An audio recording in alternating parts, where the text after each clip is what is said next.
Welcome to Tales About the Table, where we explore the stories, challenges, and creative chaos of TTRPGs, but mostly D&D. I'm Elijah. I'm Jack. And I'm Josiah. Together, we discuss the art of DMing, character building, and making unforgettable moments at the table. Each episode, we break down a different aspect of tabletop gaming, sharing our experiences, lessons learned, and maybe a few funny failures along the way. Whether you're a seasoned DM or you're just rolling your first set of dice, there's always more to learn about collaborative storytelling. Sometimes we talk about how to play TTRPGs, the rules, the setup, and everything in between. Sometimes we talk about how to be better people and communicators, and therefore, better players. And sometimes we talk about our own misadventures and the lessons that we've learned from the worlds we've created. But most importantly, we love telling great stories together. So pull up a chair and join us as we share another of our many tales about the table.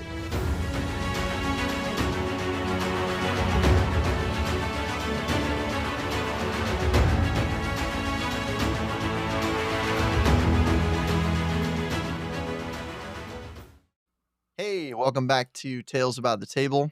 I'm Josiah, joined as always by Jack and Elijah. Today we are talking about prep for your D&D games. We're talking primarily about how to prep as a DM.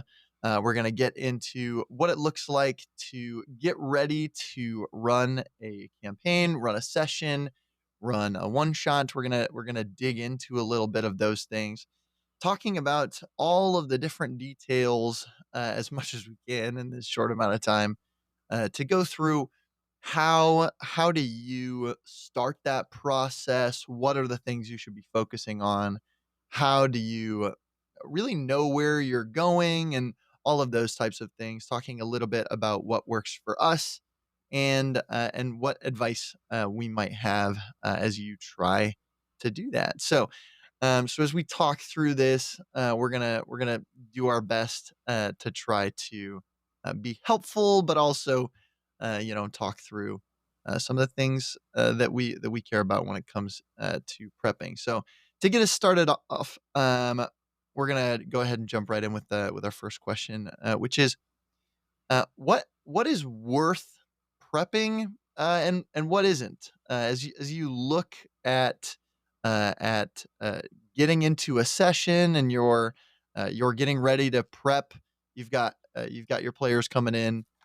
What are the things that you're like, I need to make sure that I've got this prepped. I need to think about this. I can make that up on the fly. What are the things that's worth prepping, and what does that look like?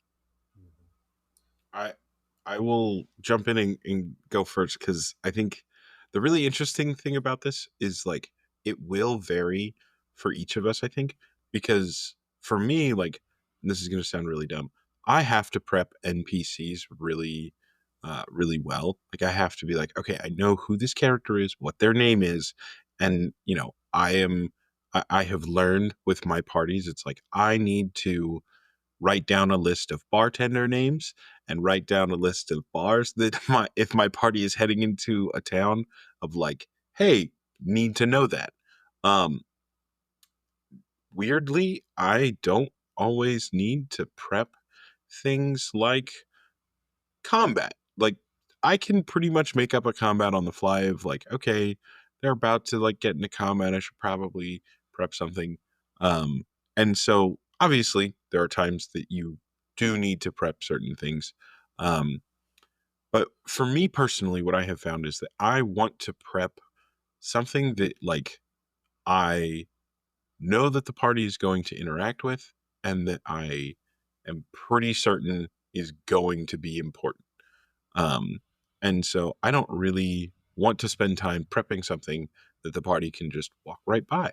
I mentioned a couple episodes back of like, I wrote a ton of lore and put it in a book that exists out in the world, and then you guys just walked right by it. And so I think that there is a real place where it's like, when it comes to prep, and like really being prepared for the campaign or the session that I'm running, I really want to prepare the things that are worth preparing, that are like, yes, they are definitely going to come across this.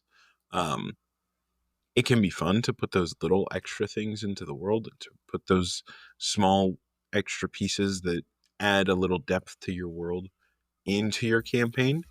But it also can be really hard to keep doing a lot of that work and not getting into and someone not coming across it and feel like you're missing something. And so, yeah, I think that when it comes to what's worth prepping, I definitely think it's the things that are like right in front of your party, and you're like, yes, this is going to happen in this next session. Yeah, I mean, I think I would say something similar. Elijah definitely started with like, hey, stuff that is in front of your party, stuff that, they're going to run into. And I think like when we talk about this, it is very much style dependent. And I think we will get into kind of D&D DMing styles. And I know we've talked about on the podcast before, the differences between our own styles as we DM and stuff like that. I know we've talked about how Elijah preps a lot more than I do and stuff like that. Yeah. Spends a lot more time on things. But I mean, really, a big part of prepping for D&D is you figuring out what you need to feel comfortable running this game. And that doesn't happen by you just guessing. That doesn't happen by you sitting here and going, oh man, like I think that I need this or that to run the game. It happens by you running the game and failing and then learning from those failures and going, oh man, that was a rough session. Like I really need to prep more in X direction. And I mean, I can even give an example. I felt like I ran a game and just recently. And when you hit a crossroads, especially when you're playing kind of an open world game, and it's like you guys can go in multiple different directions.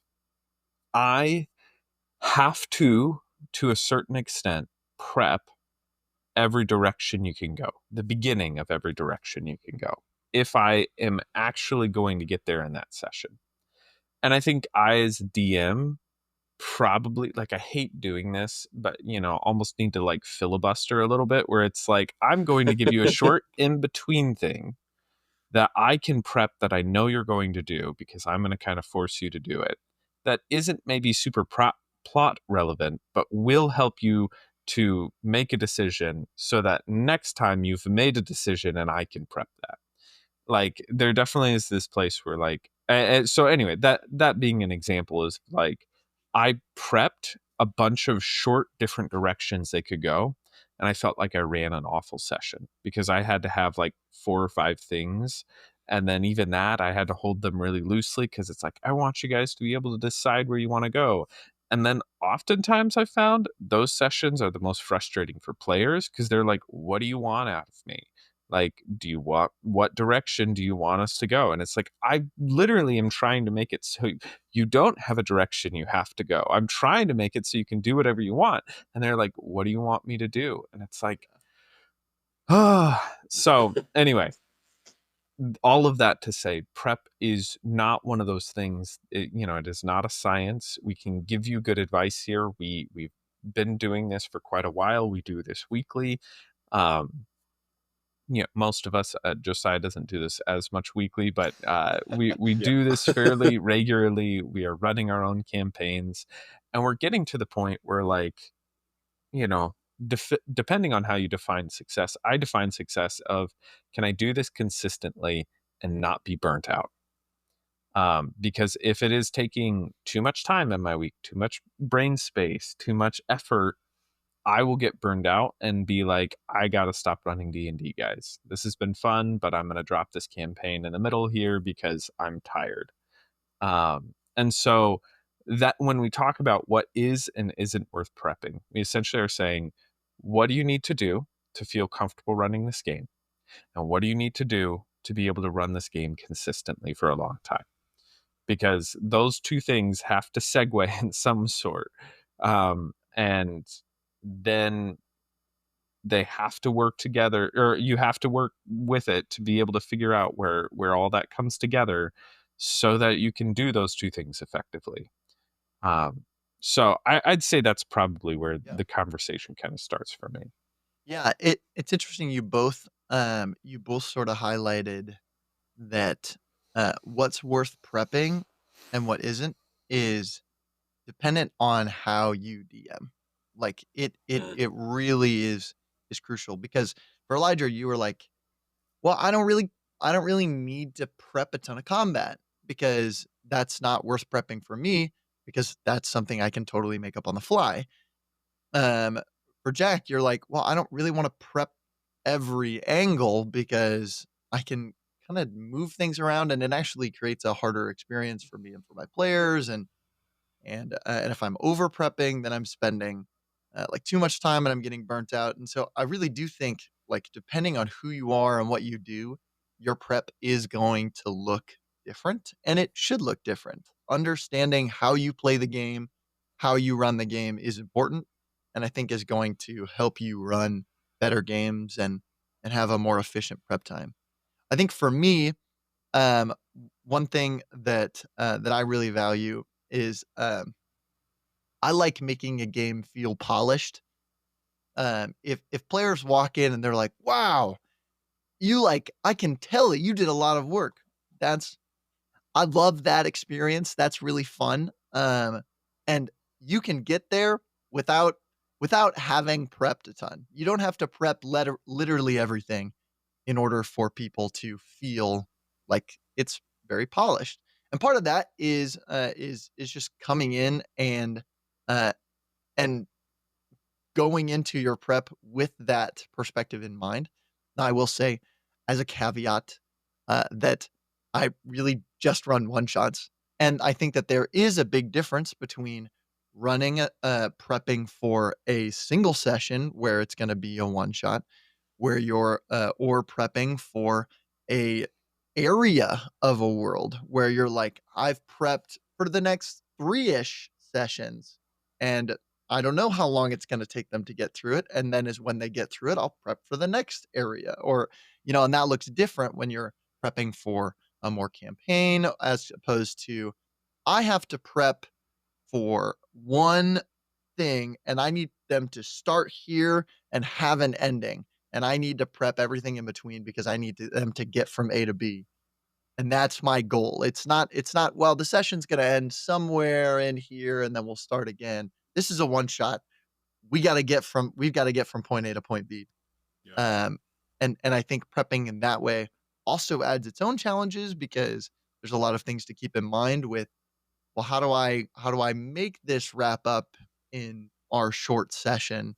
I think one of the easiest things to do is to run a one shot and prep 4, 5 sessions, and you're like, okay, wow, there's a lot to get through here. I think it almost always takes players longer to get through things than we expect. I can't count the amount of times that we've had a single session and have gotten through one combat. That was really the whole thing. That's pretty common. And so as you're trying to think through these things, how do I get there? Thinking through those ideas as well of what is the purpose or what is the plan for your prep, I think is important as well.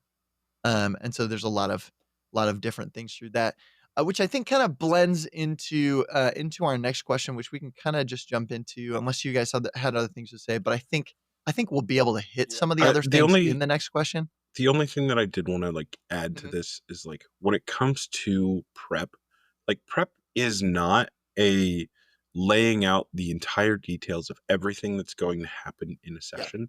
And I think that is sometimes why people can really struggle with prep and like being prepared for your next session as a DM because it's like, well, what if they go left instead of right? And I haven't prepared this. And it's like, okay, you really like you kind of want to I really liked what Jack said of like having a vague idea of the 4 different directions that the party can go of like yeah I think that is often real like even in a dungeon of like okay there's 4 rooms that they could go to like if I make a crossroads I have to now like prepare for them to go left, right, forward, or maybe just decide to leave entirely, right? Um, I remember I built a dungeon for a campaign, and Jack and Josiah kind of like ran through a good majority of it, and I was like, all right, now they're gonna go through the rest of the dungeon, and then they're like, well, we're done. I think we got what we came here for. We got some extra stuff. Let's just go back to town now. And I was like, oh, okay, that's great. We're gonna wrap here because I was not prepared for you to go back into town. And like, what's that now look like? Okay, I need to prep something else. I And forgot that going back the way you came was one of the 4 exits that I had in front of you. You came to a crossroads, and backwards wasn't what I was thinking about, honestly.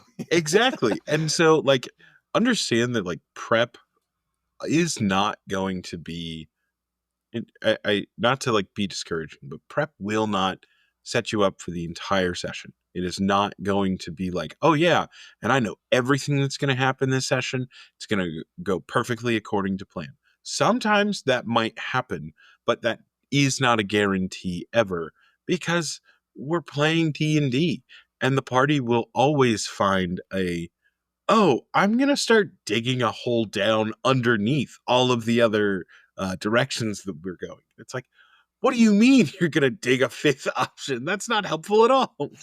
And so, yeah, I think just like keeping that in mind as we do talk about, yeah, what our next question here of like, it's not necessarily going to be a, oh yeah, this fits for everything, and I'm totally ready.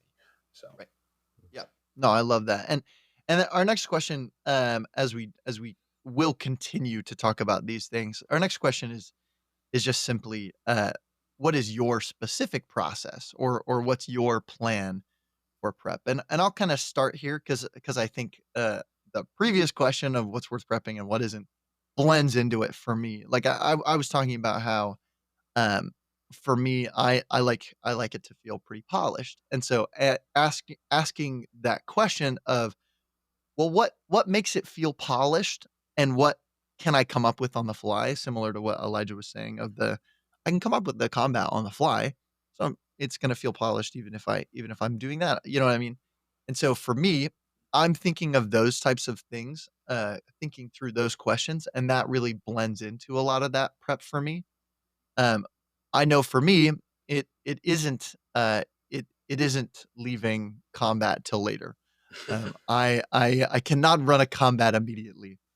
So often what my prep will look like is, okay, I'm I am gonna try to think through what happens if my players have no plan, and they aren't sure where they're going, um, and they need me to provide the options. What is the railroad that I can say, okay, well, if you would like me to just set it for you, here's the railroad you can follow. And so I'm like, okay, where are they starting and where could they end if they refuse to make any decisions? Here's the A and B. I'm gonna get them there. Um, and so I pick that and then I set what's in between. And uh the way that we run D&D, we definitely do enjoy a lot of combat. I think a lot of we really enjoy a lot of the mechanics. We enjoy building characters that do well in combat and have a lot of fun me- mechanics with that as well. And so as we look to do that, I'm pretty consistently going to try to build a combat into whatever is in between A and B.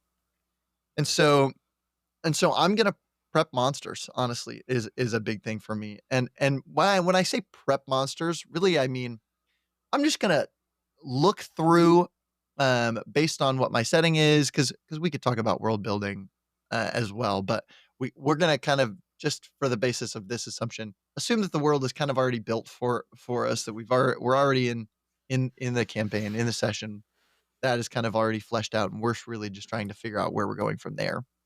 Um, but I'm gonna pick a handful of monsters that I feel like make sense. I'm gonna look at where my players are at, what would be fun for them, what's similar CRs, and then I'm really just gonna like put up a bunch of stat blocks, find a bunch of their stat blocks, and then lay them out so that I can easily reference them later. And usually that looks like I have 15 tabs open and 10 of them are just monster stat blocks. Maybe I'll The download them. DMing.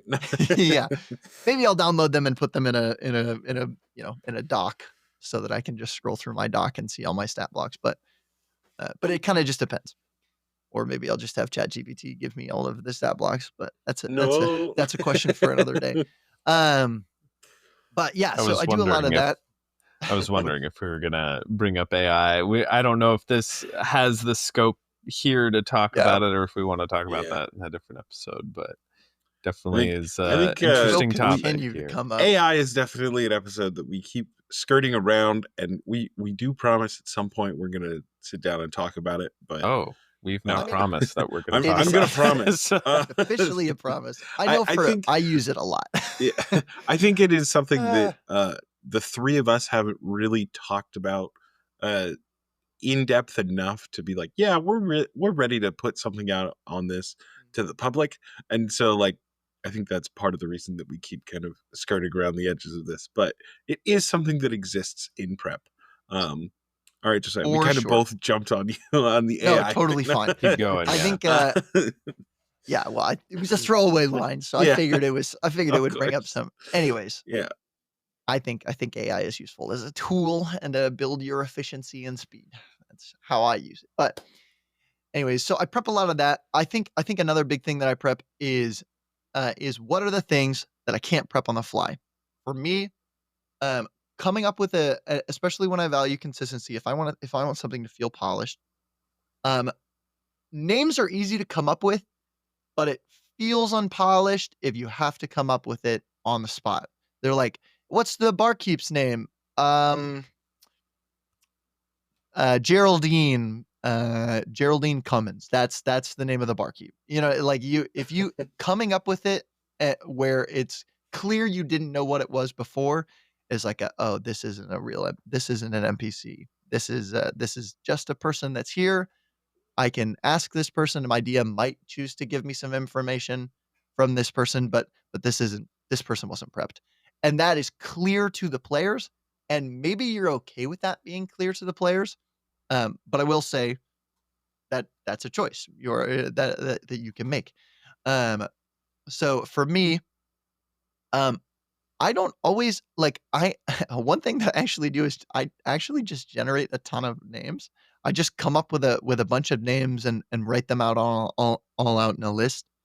And they're not even necessarily assigned to people yet, because the NPCs I can come up with on the fly. I can give them a backstory on the fly. I can give them voices and I can give them quirks, and they can know different information. All of that can kind of happen on the fly for me, but they have to have a name first. And so if I have my list of names already here ready to go, I just pick the next one off the list, and it's that's Geraldine Cummins, and they're like, oh great, this is a character. I've got it. We're there. Tell me about Geraldine Cummins. And so another thing that I'll do is sometimes under names, I'll also have, this is their class. This is their profession. This is their and because those are also super easy to come up with. So I can say, oh yeah, Geraldine Cummins, she's a barkeep. She used to be a paladin. You You can know that, and that is super easy. And it's like, oh wow, you've given me 2 sentences about this character, and this feels like a fleshed out character. I know who this is. Now, if you really want to make that character feel fleshed out, you can also have art for that person, because if you have art for something, it feels polished. Everyone is like, wow, you put a lot of effort into it. You know exactly what they look like. And it's like, yeah, they look like the third barkeep that I found on Google that also had some paladin-esque things on Google Images. Now it's not, it isn't ridiculously hard to find art, especially if you're not being a perfectionist about it. You can kind of just look up and just click on a couple images. But it's not instant. If someone says, what does this character look like? You'd be like, yeah, give me a second. Type. Let me scroll. This one. This is what you know what I mean? Okay, so you didn't have the art for you know what I mean? But if you're like, yeah, Geraldine Cummins, and here's a picture of her. everyone's like, wow, oh, okay, cool. You know what I mean?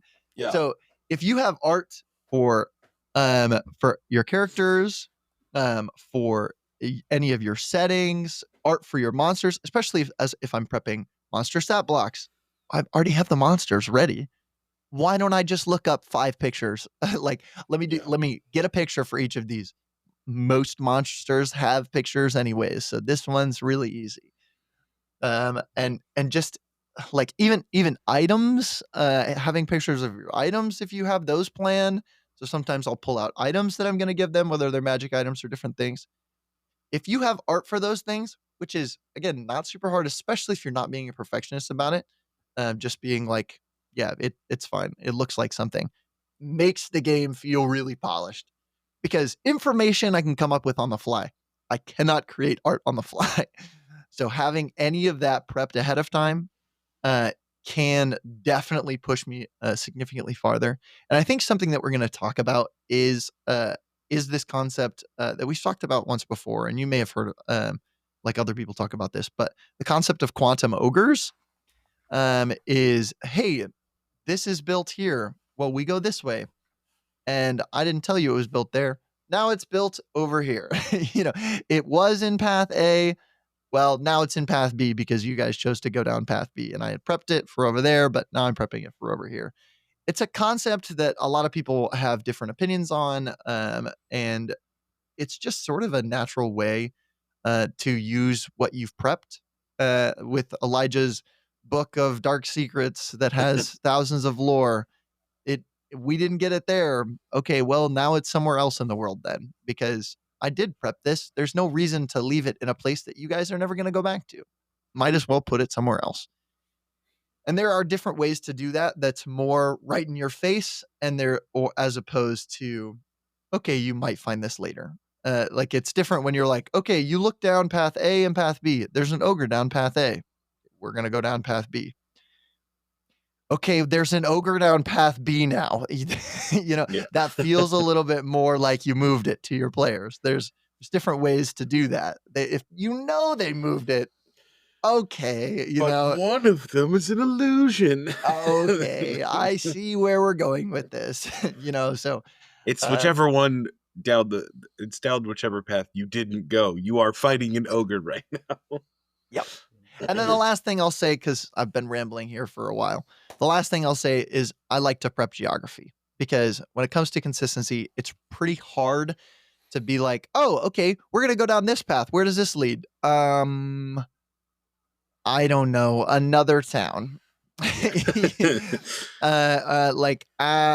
Where, so even just having a loose idea, it can be super loose, a super basic map, or a like, oh yeah, south of this town is Northridge, north of this town is Southridge. Wow, you've got weird names for the places in your location. But but having basic ideas of where things are can make the world seem really, oh, where everything is? This is really polished. I don't know much about this world at all, guys. But it feels like I do. And for me, that really makes everything flow a lot nicer. And when you make mistakes, your players might honestly kind of just assume that it was intentional, or they didn't like the choice you made there, rather than you just didn't have something prepped because you had all this other stuff prepped. I don't know about that. But anyways, random thought. Okay.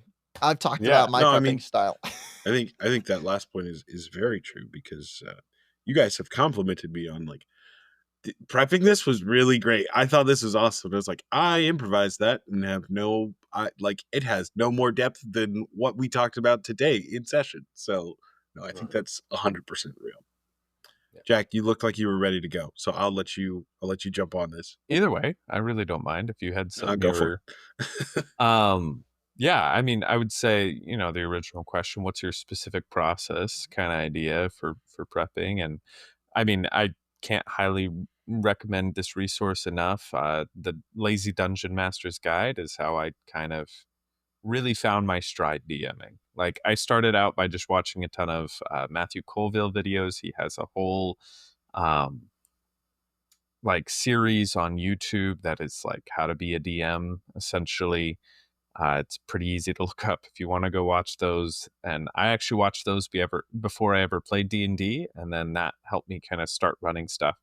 But as I continued to run stuff, I was like, oh my gosh, this is hard, and I got to keep up with this. It's like every week, the next session's coming, and I gotta, have something prepped, and there definitely is that pressure builds kind of throughout a campaign, especially if it's like, oh man, I had a really good session, and you want to have a good game that your players enjoy and that feels kind of polished, as Josiah is saying. And that pressure can definitely build as you keep prepping. And so having an easy way that, defines when you are done.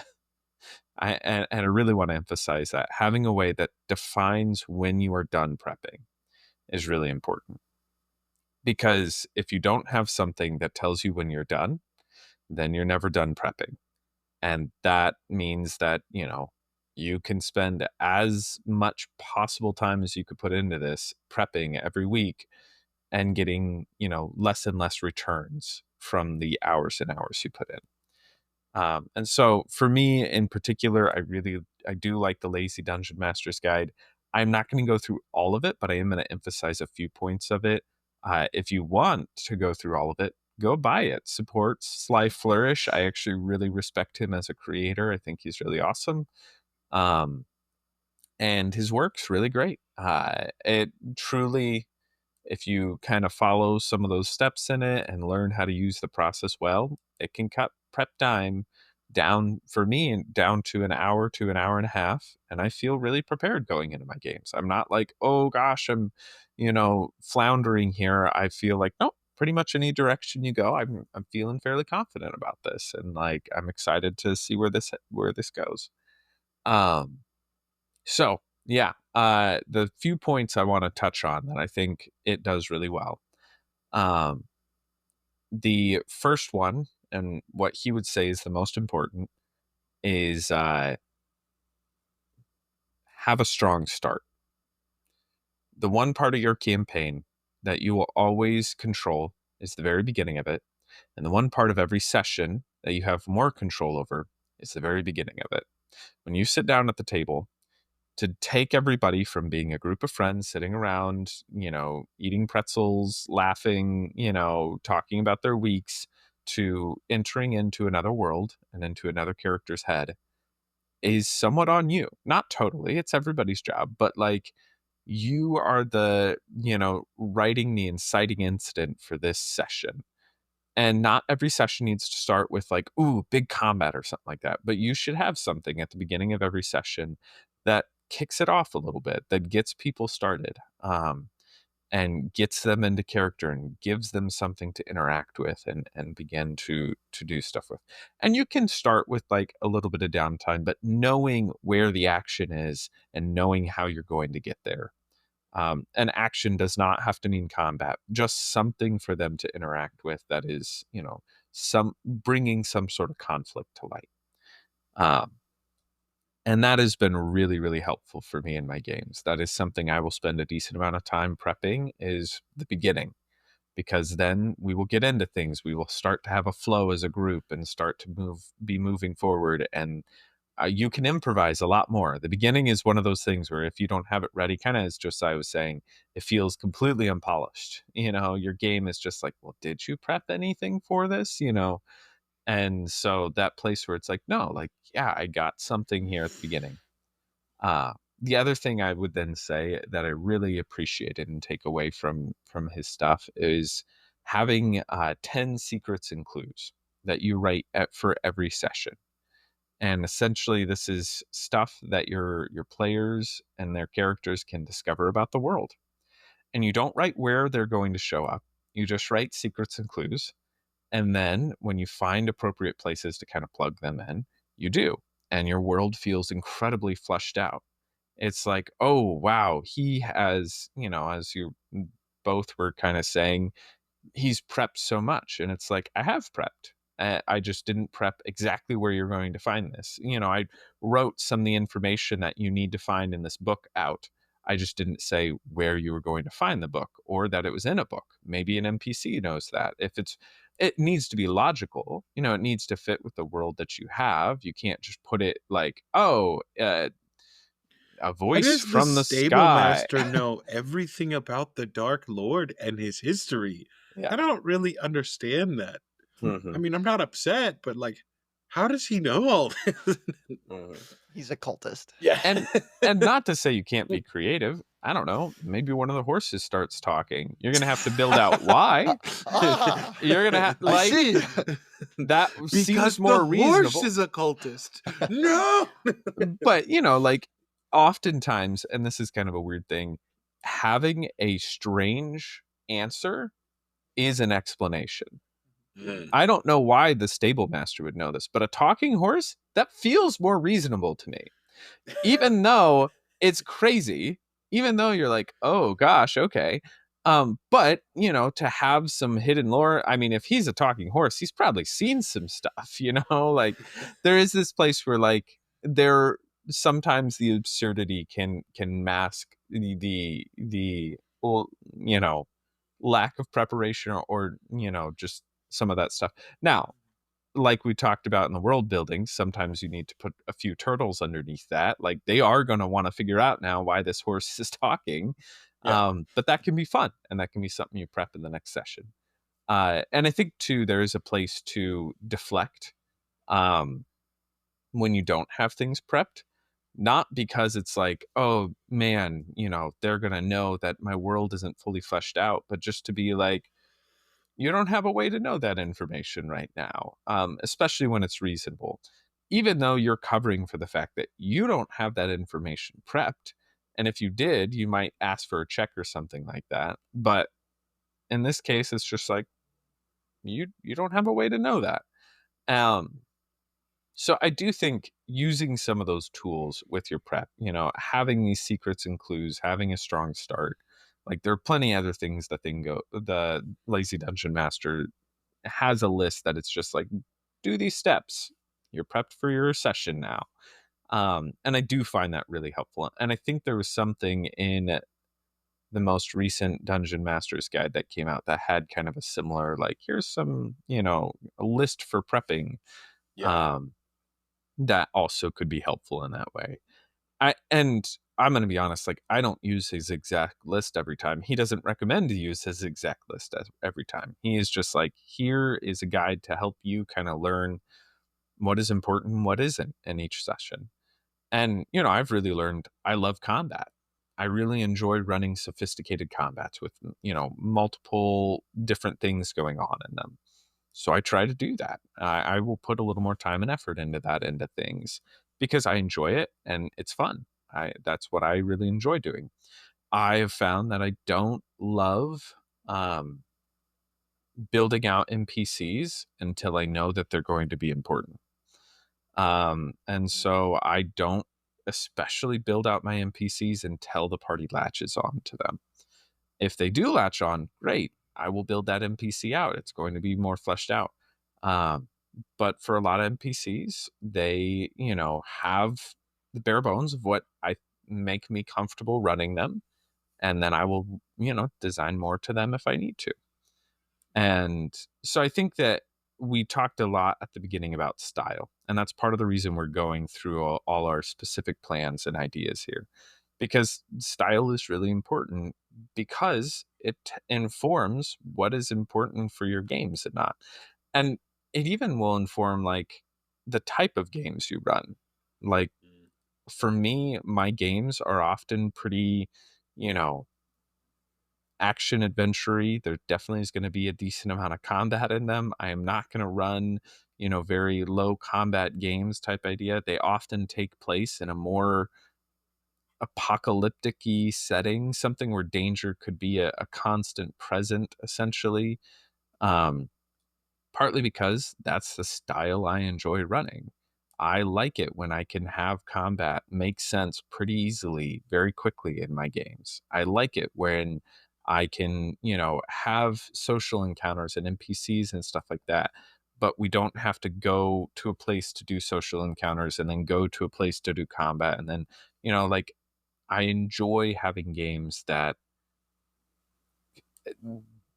I can build those things in pretty easily.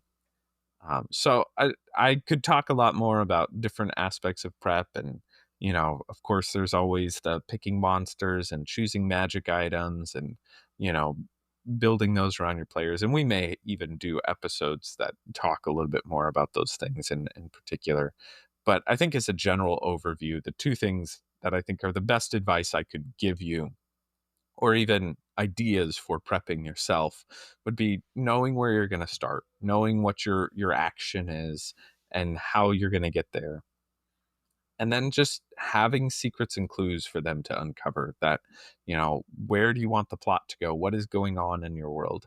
And it's really cool because if you write those 10 secrets and clues every session, you won't use all of them, you will use maybe like 3, but you will start to have a world that is like super in depth and has all of these answers and all this stuff, and just keep those secrets and clues. Sometimes, if it doesn't come out at the table, it's not canon. So there will definitely be times that you just get rid of some of them, but you will have a longer and longer list of truths about your world, mysteries about your world, that you will find you begin to really understand this world. As you are, 10 sessions in, you're like, holy cow, I have 100 secrets and clues about this world that, yeah, we'll even say 50 of those maybe we're throwing out, but 50 of them are still relevant and true, and I've built on, and there is like a ton of lore now. Like, wow, that's a decent amount. Like, I have answers for a lot of different things if you guys try to uncover them.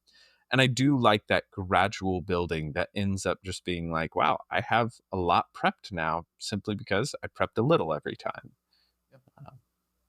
Yeah. Make sure to write those down, because Yeah. they're gonna, somebody will be like, 4 sessions ago you said this, and I don't know what that means. And you're like, yeah, I don't remember what that means either. Actually, that doesn't go anywhere. I do think that is one of the benefits, though, of when you're prepping. Yeah, you're writing that stuff down, and you have a catalog of, Right. What you've used and what you haven't. And even like, I don't do a good job of this, but this is something I do sometimes. But like going through and bolding the points you used, just so when you look back at things, it's pretty easy to be like, oh, I dropped that in a session versus that was just an idea I had that never came out. Right. All right.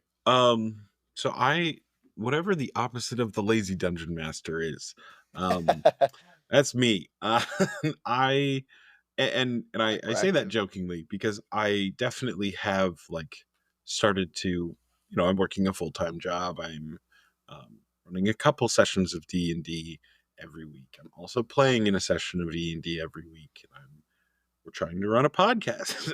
And so there are definitely some things that I'll say slow down this process, but I, for a while, have found that I love prepping, and I love being prepared for D&D, and so I do way too much. And the reason that I do way too much is that I basically write my world kind of as a story, and so I'm prepping different things that the party can uncover. Kind of like what Jack was saying about like having 10 secrets and clues. I write out 10 secrets and clues in the sense of like, hey, all of these things are true about the world, and all of these things are kind of happening all at once. And so if you go here, you might find something out about this thing that is currently happening. And I know that that is not easy for everyone to be like, oh yeah, I'm just going to like write out everything that I possibly can. But for me, it's super helpful to know as much as possible about like, hey, this is the kind of story that I want to tell.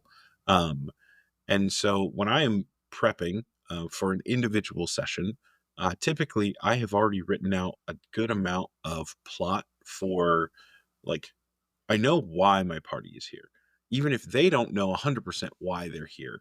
In fact, we've definitely, I've had questions from Jack and Josiah of like, why are we here again? And I'm like, you're here for all of this. And it's like, you're here for this tiny sliver of the pie. And as they're go deeper and deeper into the dungeon, or as they investigate more in the city, it's like, wait, this also applies to what we were looking at. Wait a minute, that's not even and to kind of just continue to let them uncover more and more of the how everything interconnects. Um my specific process though is a lot of writing, and um so that is why, like, I've definitely told people before, like, you should not prep the way that I prep. um And I think that I have now come to a place where it's like, I don't think that you necessarily shouldn't prep the way that I prep, but I think that there is um, if you don't enjoy writing, don't prep the way that I prep, because I enjoy writing. And so I want to write and I want to do, put extra, because I do, yeah, like Josiah said, I value a polished game. And so to me, a really polished game is like something that's like, yeah, I've been teasing this villain since session one. And like, there were little nods here and there. And there's, this thing that like has technically been true the whole time, but you guys just didn't know. And, the small things that kind of add up over time are just that's very fun for me. um and so when it comes to like my process, it really is like a very involved. I want to know, all right, where is the party at? What is the next thing that they're doing? And for an individual session prep, I really focus in on one thing that I know the party is going to be doing. um Somewhat similar to Jack's strong start of like the thing that he knows he can control. I just pick one thing and I'm like, all right, I need to have this NPC really fleshed out so that when they ask him 100 questions, I have 99 answers. Because they'll ask one that I'm like, uh I don't know. um but I like to have NPCs that kind of are really fleshed out when I know that they need to get a lot of it in information from someone. I like to have a combat that is really, really meticulously planned of like, okay, and then they're going to cast this spell on the third round of combat. It's like, knowing what my characters are doing, what I'm doing in a specific setting.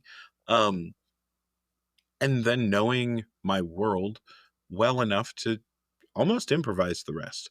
And that comes from a lot of years of DMing, a lot of players that have just taken wild left turns. And so I'm like, all right, I could try to prep here, but I don't know which way they're going to go at the crossroads. So I'm just going to have stuff prepared. I have a map made, and I know that some monsters are in this room, and we'll see if they are monsters that are willing to be negotiated with, or monsters that are just going to fight you. And um yeah, I think for me, um it can just definitely be, um I know that prep can be really hard.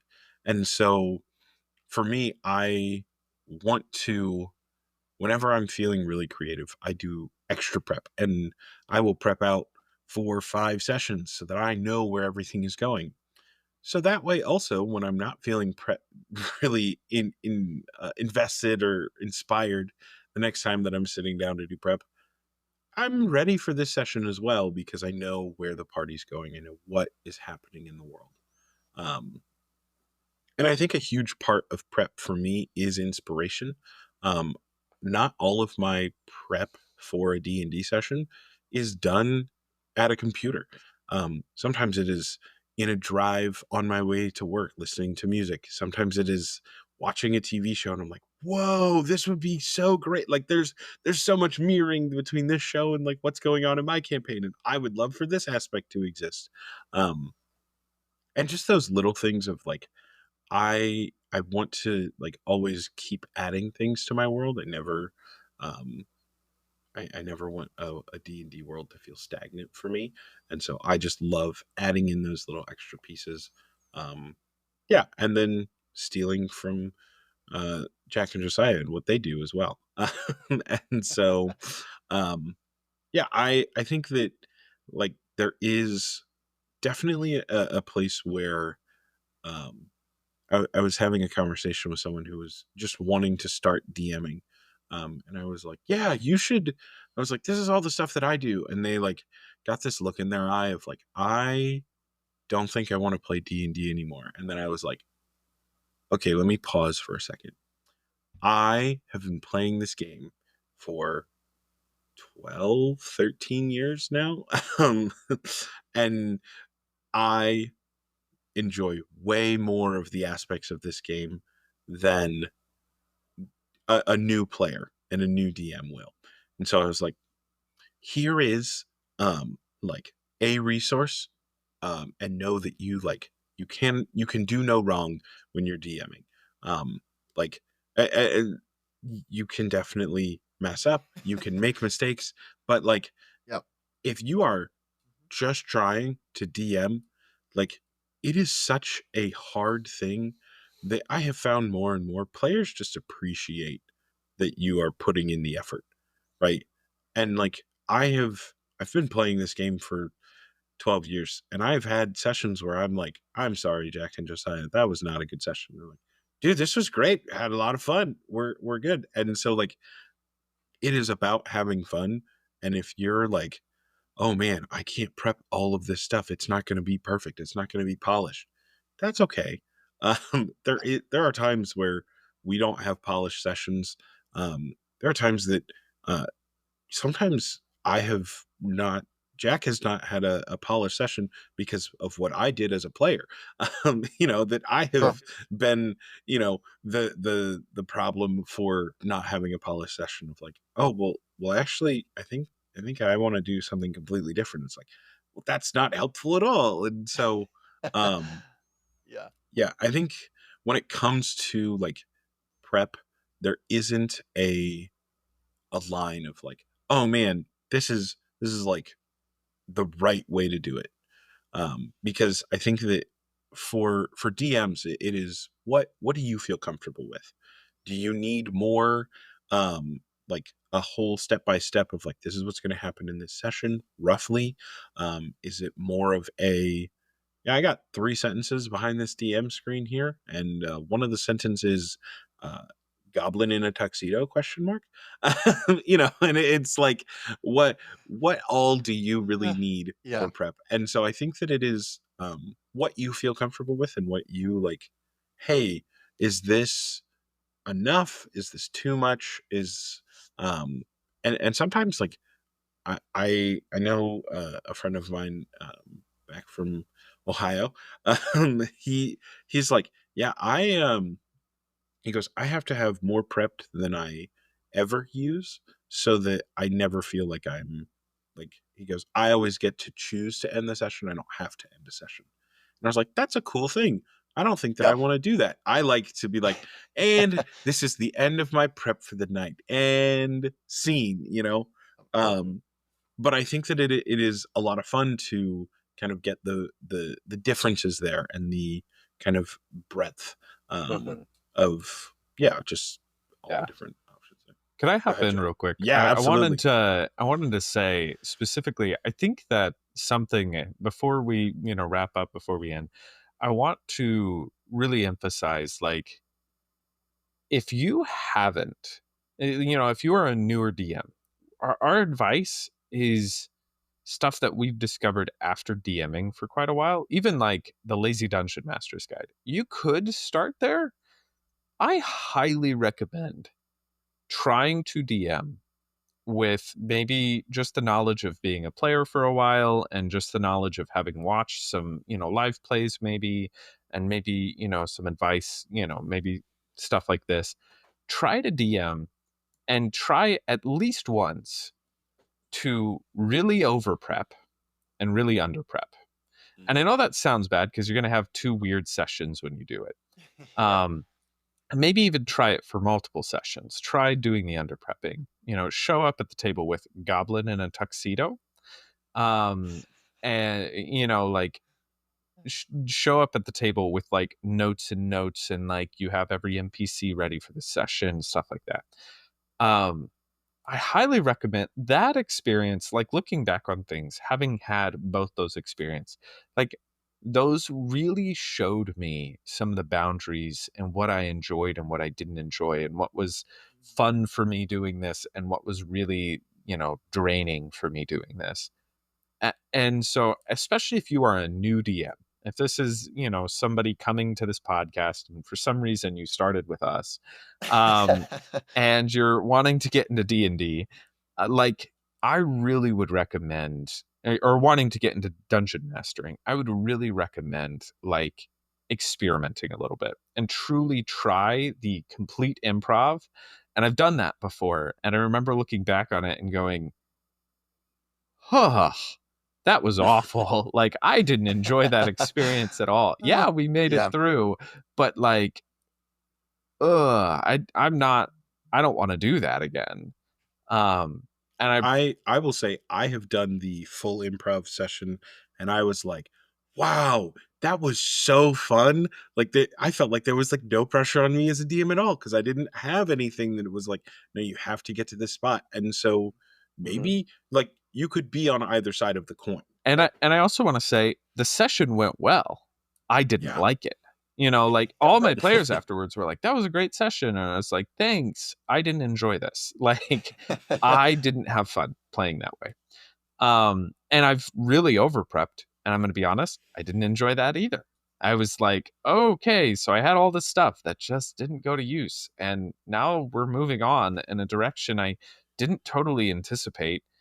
I just have to cut all this stuff. And that was like heart-wrenching to be like, oh, I had all these good ideas. All right, goodbye, like, and yeah, I might be able to come back and use them if they come back that direction, or I could repurpose it or whatever. But like, I didn't like that. I was like, I felt like I spent all this time and got very diminished returns.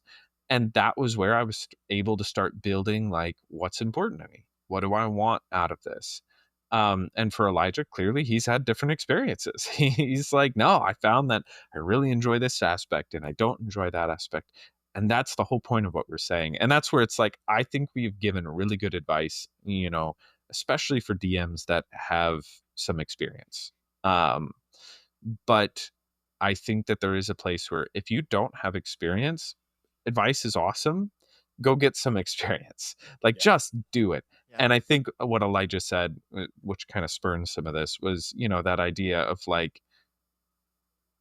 most of the time, any reasonable D&D players know how much effort and work it takes to DM.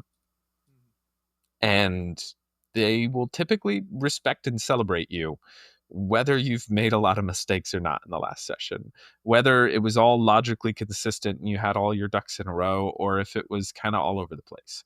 Like, they will typically, especially if they're good players, get behind you, enjoy the session, play, like, enjoy playing in your world.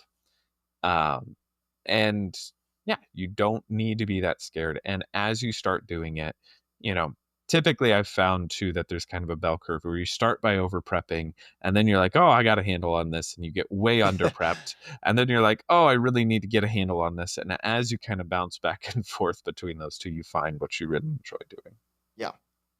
Yeah. So as we kind of wrap here, like, I would love to hear just like real quick, like a sentence answered, because we really got to wrap here. But as we talk, like, I want you to imagine it's Saturday morning.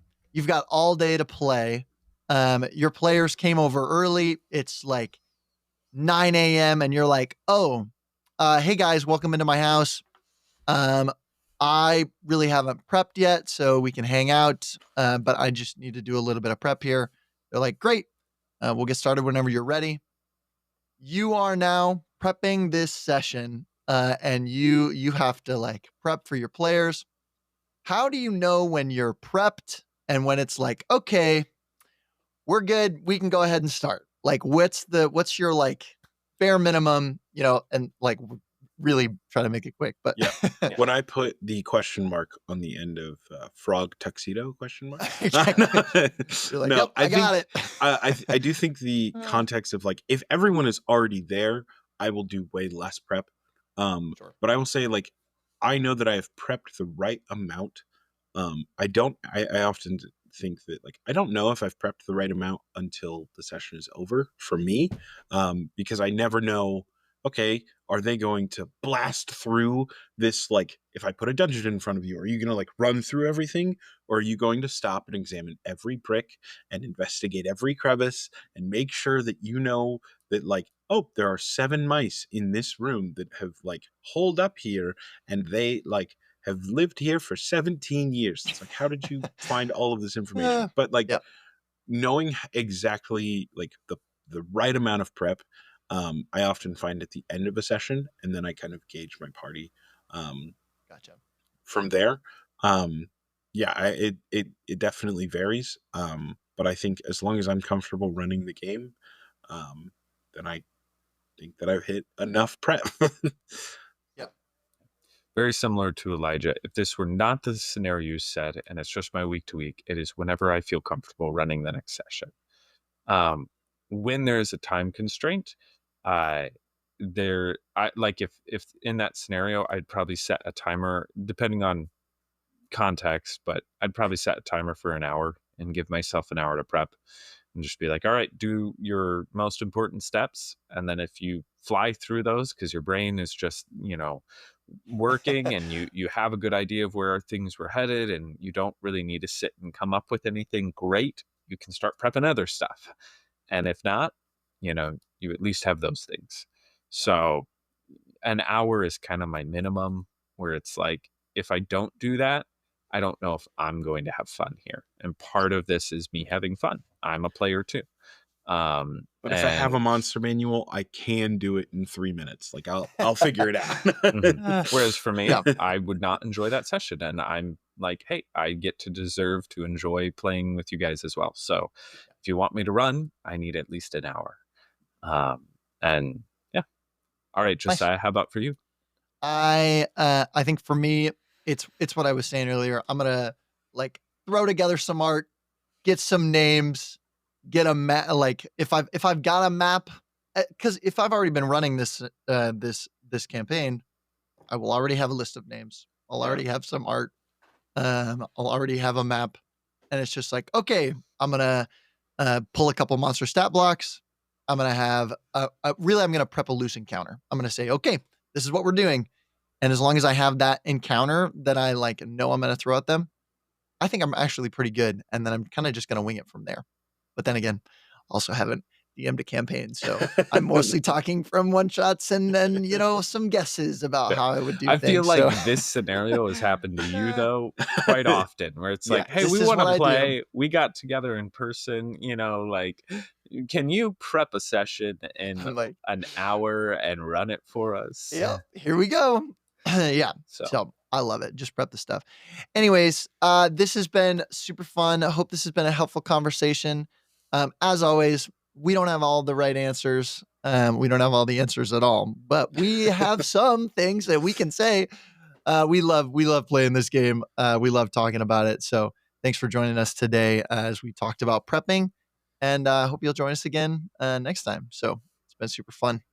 We'll see you guys next time. Yep.